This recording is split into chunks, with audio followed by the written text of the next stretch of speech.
Som. Boa noite, meus amados irmãos. A graça e a paz do nosso Senhor e Salvador Jesus Cristo. Amém? Irmãos, estamos avançando em nossa série de mensagens e estamos falando sobre relacionamentos no amor e na graça do Pai. E relacionamentos implicam em várias coisas. Em nossas famílias, nosso convívio social, em nossa igreja. Relacionamentos implicam que nós não fomos salvos para estar sozinhos, mas fomos salvos para viver uma vida em comunhão. Pelo menos é isso que nós temos visto no livro de Efésios até aqui. Eu peço que os irmãos abram as suas Bíblias em Efésios capítulo 4. Nós estaremos lendo de maneira breve esse trecho, que vai do verso 17 do verso 7 ao verso 16. É um trecho bem sucinto e é o texto que vai nos dar base nessa noite.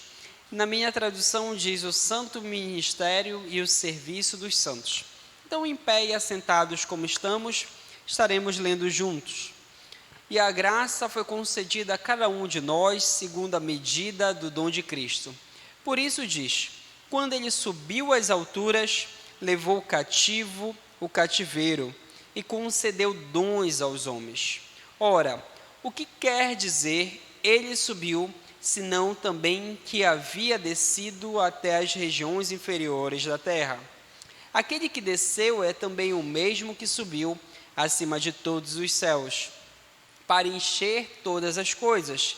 E ele mesmo concedeu uns para apóstolos, outros para profetas, outros para evangelistas e outros para pastores e mestres, com vistas ao aperfeiçoamento dos santos para o desempenho do serviço, para a edificação do corpo de Cristo, até que todos cheguemos à unidade da fé e do pleno conhecimento do Filho de Deus, ao estado de pessoa madura, à medida da estatura da plenitude de Cristo, para que não mais sejamos como crianças arrastadas pelas ondas e levados de um lado para o outro por qualquer vento de doutrina, pela artimanha das pessoas, pela astúcia com que induzem ao erro, mas, seguindo a verdade em amor, cresçamos em tudo naquele que é a cabeça, Cristo, de quem todo o corpo, bem ajustado e consolidado pelo auxílio de todas as juntas,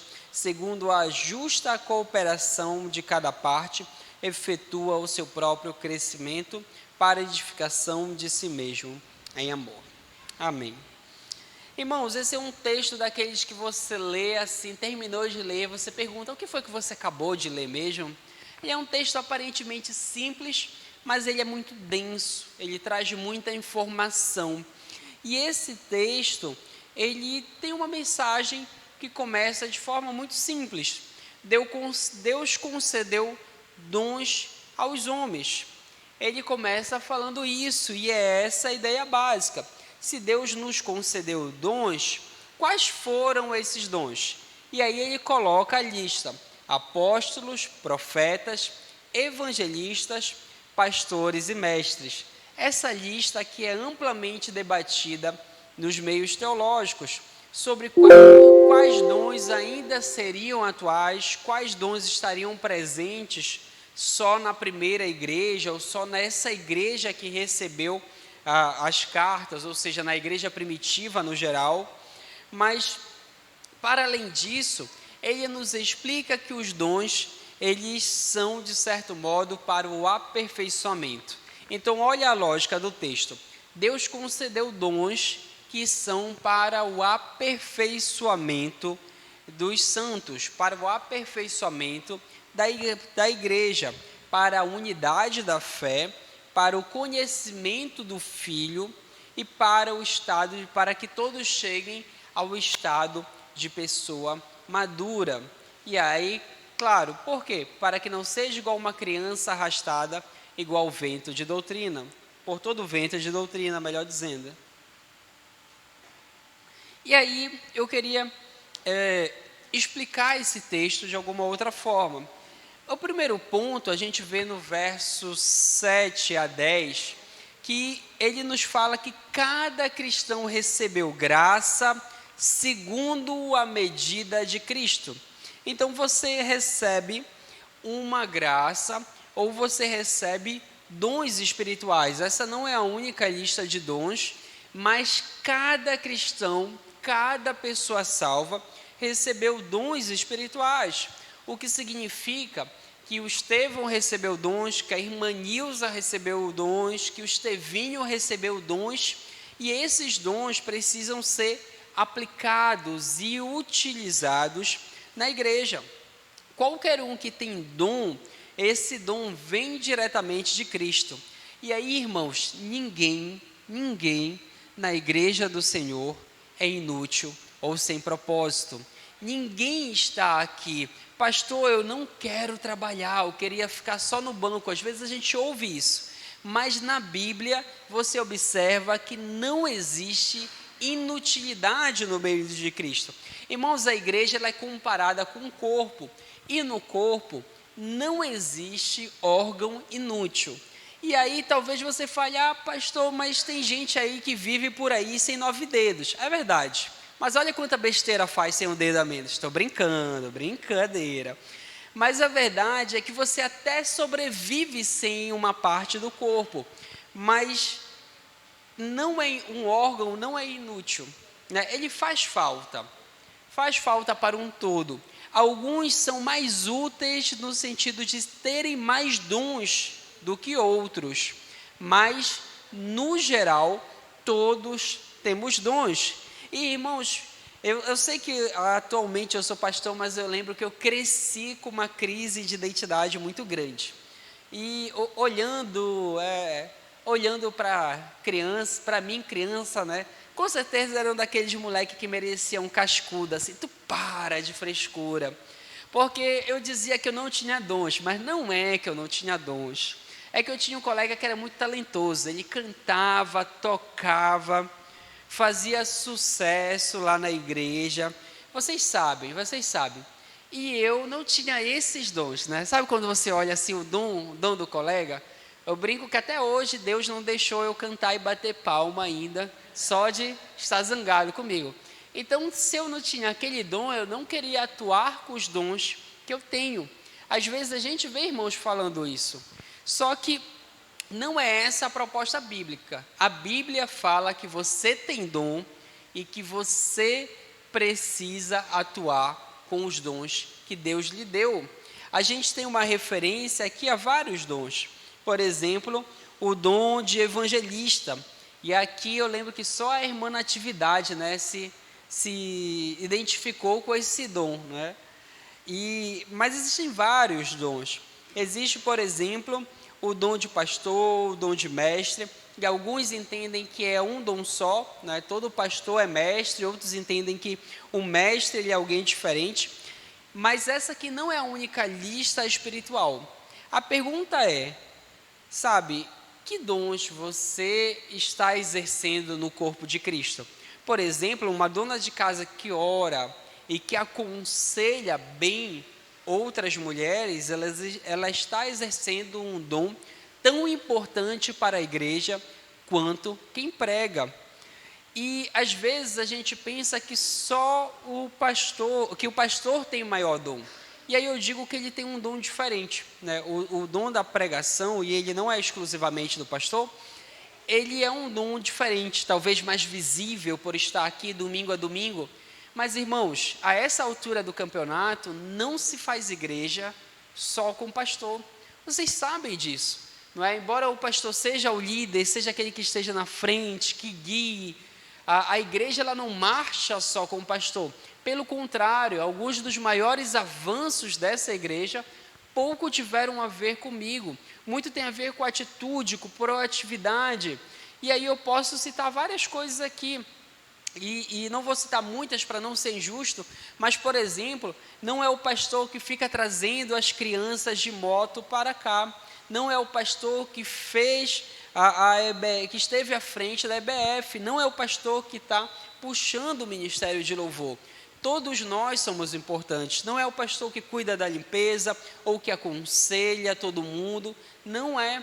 A igreja, ela é um todo. Sabe, esse é aquele momento que nós olhamos e pensamos: qual é o meu dom? Como eu posso trabalhar para abençoar a igreja? Agora, eu quero que os irmãos entendam que se você tem um dom, ele precisa ser usado para a edificação. O texto, ele fala sobre, verso 11 e 12, fala sobre apóstolos, profetas, evangelistas e pastores e mestres. Funções dadas para a liderança da igreja, com a finalidade de aperfeiçoar os santos para que todos sirvam. Às vezes a gente pensa que só os líderes servem, ou que só os líderes precisam trabalhar. Mas o papel da liderança da igreja é preparar a igreja para que a igreja trabalhe. Então observe que o papel de todo líder é fazer com que o rebanho caminhe, o rebanho cresça, o rebanho se multiplique, mas a igreja trabalha. Sabe, às vezes a gente pensa que, por exemplo, é função exclusiva do pastor. Sabe, eu tenho um colega pastor que uma vez ele compartilhou comigo que ele estava numa roda de oração, né, e estava numa reunião, e alguém bateu no ombro dele e falou: pastor, ora aí, o senhor foi contratado para isso. E eu fiquei muito triste, né? Eu fico pensando assim, crente faz cada coisa, mas não é só o pastor que ora ou intercede, não é só o pastor que evangeliza.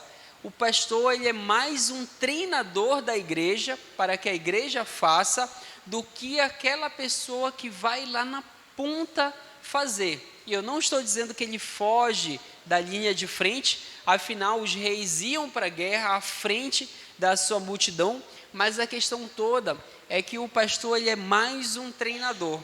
Nesse sentido, quando a igreja estagna, é quando as ovelhas não trabalham.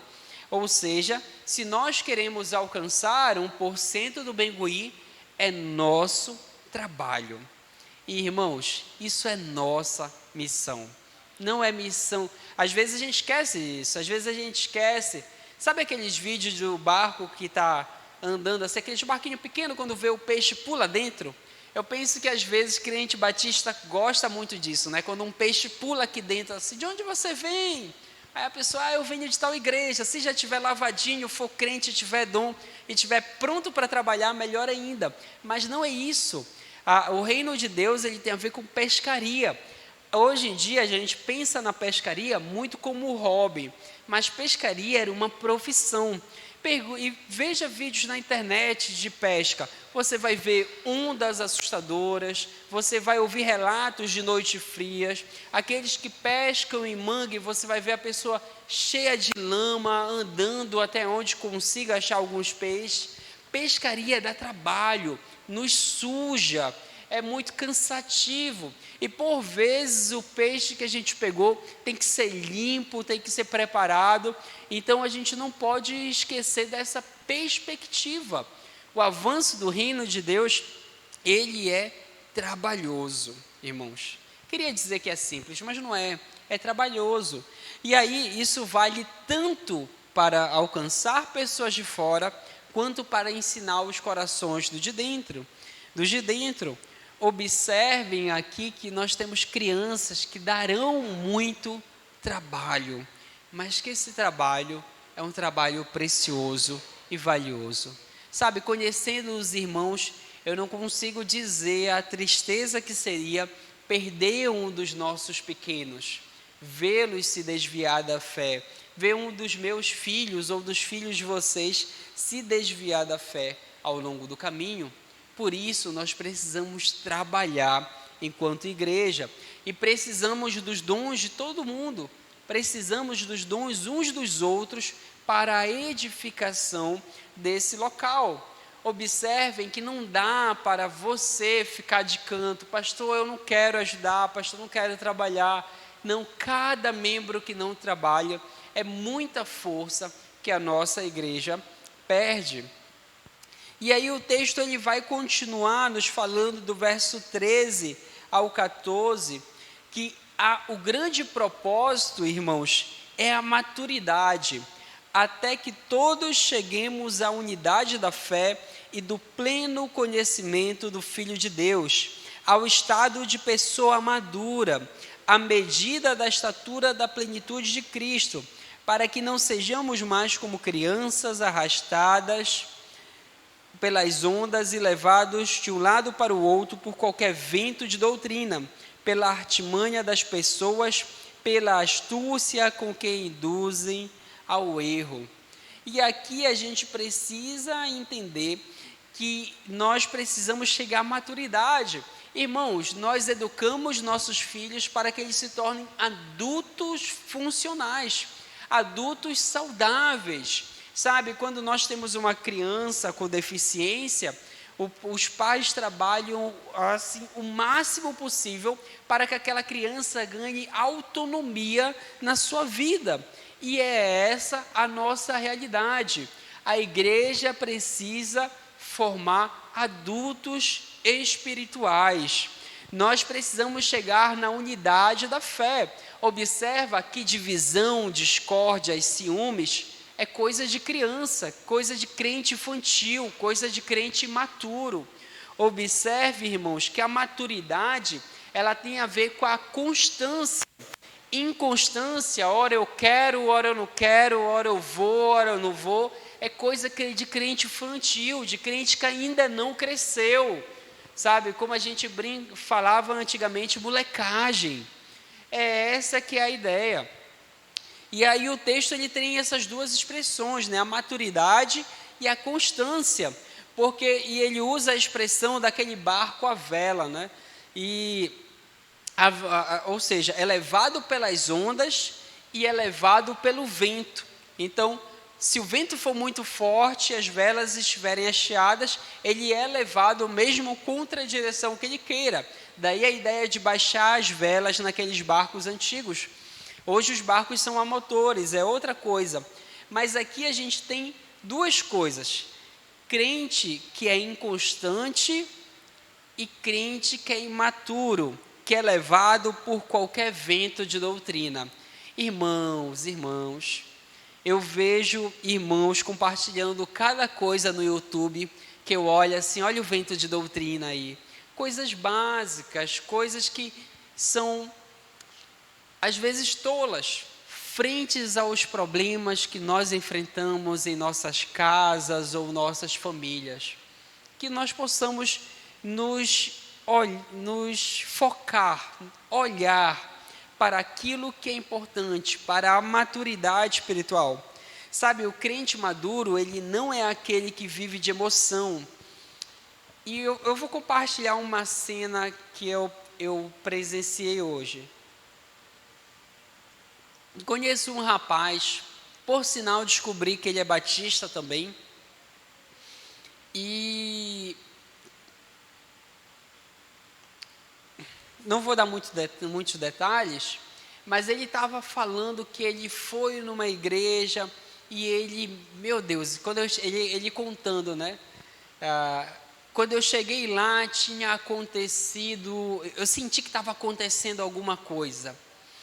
E eu estava na conversa, né, ele estava falando, ele falou, tinha gente chorando, tinha gente falando em línguas, e aí a outra pessoa falou, estava tendo um mover do Espírito. E eu não digo que não esteja tendo um mover do Espírito naquele local, só que ele falou que ele fica impressionado, e ele começou a falar sobre doutrina, e ele é batista, não é alguém que eu já citei na semana passada aqui, não é porque para os irmãos não acharem que é a mesma pessoa, mas me assusta ver aquele rapaz conversando sobre doutrina, porque, irmãos, ele não é crente, eu sei que ele fica com todo mundo, eu sei que eu olho e fico pensando, às vezes, o quanto nós trocamos as nossas prioridades, queremos entender sobre o final do mundo, sobre revelações, sobre uma série de coisas, mas não damos bom testemunho da nossa vida. Sabe, nós precisamos entender que nossa vida cristã, ela precisa ser uma vida de zelo, de bom testemunho, de vivência da palavra. Eu acho que às vezes a gente quer uma série de coisas sem antes fazer o básico, sabe? E é por isso que a gente fala tanto sobre leitura da Bíblia e oração diária, porque às vezes a gente quer uma série de coisas, mas a gente é um cristão extremamente imaturo quando é cristão. Sabe, uma pessoa que vive pulando de igreja em igreja porque sentiu algo estranho, ou uma pessoa que vive de revelação em revelação, mas não tem uma vida de santidade, é alguém que com certeza é levado por todo o vento de doutrina. E aí o esboço termina com ele falando do crescimento do corpo e da cooperação. No verso 15 a 16 ele fala: mas sigamos a verdade em amor, cresçamos em tudo naquele que é a cabeça, Cristo, de quem todo o corpo, bem ajustado e consolidado pelo auxílio de todas as juntas, segundo a justa cooperação de cada parte, efetua o seu crescimento para a edificação de si mesmo. É amor. Lembrei daquela música que fala que nós somos corpo e assim bem ajustados. E eu fiquei pensando se era nesse texto aqui que ele estava inspirado. Mas observe que Cristo é a cabeça e tudo depende de Cristo. Nós devemos crescer juntos, falando a verdade em amor. E que cada membro tem uma função para que o corpo cresça saudável. Talvez você saiba disso. Quando uma criança não está crescendo, você leva ela ao médico. E o médico dá um diagnóstico. Está com anemia, pouca vitamina D. Olha, falta isso para a criança. Essas disfunções ou a ausência de vitaminas ou algo faz com que o corpo não cresça saudável. Órgãos que não funcionam, membros que não são funcionais para a nossa igreja, atrapalham o crescimento. E observe o quanto isso é profundo, não é? Às vezes a gente pensa: pastor, eu quero ficar só aqui no banco, eu não estou incomodando ninguém. A figura aqui de Paulo é que não. Um membro disfuncional é um membro que atrapalha o crescimento do corpo. Pastor, então eu vou sair. Não, irmão, é para você funcionar, é para você ficar saudável, é para você dizer: eis-me aqui, Senhor, usa-me na minha vida, usa-me a minha vida como instrumento nas tuas mãos. É essa a ideia. Olha a Lulu ali, já está querendo trabalhar. Depois dessa, calma, Lulu, tem que ter 1 ano ainda para... Mas a gente observa aqui que o corpo deve trabalhar. Sabe, você pode não ser a boca da igreja, mas talvez você seja o joelho no chão. Talvez você seja as mãos que dão boa-vinda ali.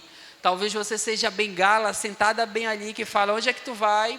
Não, nessa hora não. Pode voltar para o culto, para as crianças. Viu, irmã? Vou deixar ali separado para a senhora. Mas brincadeira à parte, o que eu estou querendo dizer é que todos nós temos dons. Todos nós devemos ajudar no crescimento. E aí, para amarrar tudo que eu falei, você tem um dom, use-o. E aí a gente vê isso no verso 7. O pastor da igreja, ele está para te equipar, não para te substituir. Irmãos, às vezes eu vejo isso, sabe? Principalmente com pais. Às vezes eu vejo muitos pais querendo que eu vá lá, estude com o seu filho, ore com o seu filho, faça devocional diário com o seu filho. Mas a essa altura a igreja já tem um número de crianças que eu não consigo acompanhá-las individualmente. Já passou a época em que eu ia ler com as crianças individualmente nessa igreja. Já é inviável para mim. Mas por que eu estou dizendo isso? Porque você, pai, é a pessoa que mais vai lutar pela maturidade espiritual e ensinar o seu filho. Se Deus te deu um filho, ele compreende que você é capaz de educá-lo no Senhor, sabe? Às vezes a gente esquece isso, que Deus nos dá a missão e provê o necessário para para que nós possamos cumpri-la. E isso é a realidade não só na paternidade, maternidade, mas na vida. Irmãos, outra coisa, maturidade espiritual é sinal de uma fé saudável, assim como a inconstância, assim como a divisão são sinais de fé imatura, ou talvez de adoecimento espiritual. E por fim, sem amor e cooperação, o corpo não cresce. Não adianta cada um da igreja puxar para uma direção. Nós precisamos empurrar numa só direção, num só caminho. Eu lembro, acho que foi no almoço da família que fizemos aqui, que a gente brincou de puxar as cordas ali fora. E eu fiquei impressionado, e talvez vocês vendo o pastor, estava eu e um monte de criança. Dudinha, Miguel, uma galerinha de crianças assim, do outro lado, puxando a corda. E talvez vocês olhem, o pastor está deixando as crianças ganharem. Não, irmãos, eu vou malhar para ver se próximo ano é diferente, mas nesse ano as crianças juntas conseguiam puxar a corda de mim. Eu achei aquilo muito tocante, porque eram crianças, mas o volume de crianças puxando numa só direção fez algo impressionante. Irmãos, quanto mais nós, unidos em amor, com o poder do Espírito, podemos fazer aqui nesse bairro. Eu acredito que Deus pode fazer infinitamente mais do que nós podemos pedir ou imaginar aqui no meio desse local. E, irmãos, para concluir, se você já descobriu o seu lugar na igreja, amém. Mas você deve descobrir, você deve contribuir para o corpo de Cristo. Senão, está na hora, se você não fez isso, está na hora de você assumir o seu papel com alegria e fidelidade. Chegou a hora de dizer: eis-me aqui, Senhor, envia-me a mim. Porque, irmãos, às vezes a gente fala, né? Eis-me aqui, envia-me, envia o colega do lado. Às vezes a gente fala: eis-me aqui, envia tal fulano. Mas chegou a hora de dizer: eis-me aqui, Senhor, envia a mim. Sabe, no reino de Deus, todos nós temos talentos e seremos cobrados por esses dons e talentos que nós temos. Uma das parábolas que mais me chama a atenção é a parábola dos 10 talentos, no qual aquele servo que foi afastado da presença do Senhor é o servo que não multiplicou o seu talento. Que nós possamos servir com alegria, com zelo, com fé, com força, que nós possamos servir de todo o coração ao Senhor. Pais, que os seus filhos aprendam a servir, vendo vocês servirem, que a nossa vida seja um exemplo de serviço abnegado ao nosso Deus. Amém? Oremos juntos. Senhor Deus e Pai, nós estamos aqui entendendo que a Tua igreja, e tão somente a Tua igreja, Senhor, precisa de Ti. Senhor, eu não sei como será o dia de amanhã, eu não sei, Senhor, o que Tu farás aqui no meio dessas pessoas, mas uma coisa eu sei: Tu és grande, poderoso, Teu amor, Teu Santo Espírito, Tua graça através da pessoa de Cristo estão derramadas aqui nesse lugar. Então, Senhor, usa-nos de acordo com a Tua boa, perfeita e agradável vontade. Abençoa-nos, Senhor, de acordo com aquilo que Tu tens feito nesse local. Não nos deixe fora daquilo que o Senhor está fazendo nesse bairro, nessa cidade, mas permita-nos, Senhor, ver o avanço do Teu reino nessa geração. No nome do Senhor Jesus. Amém.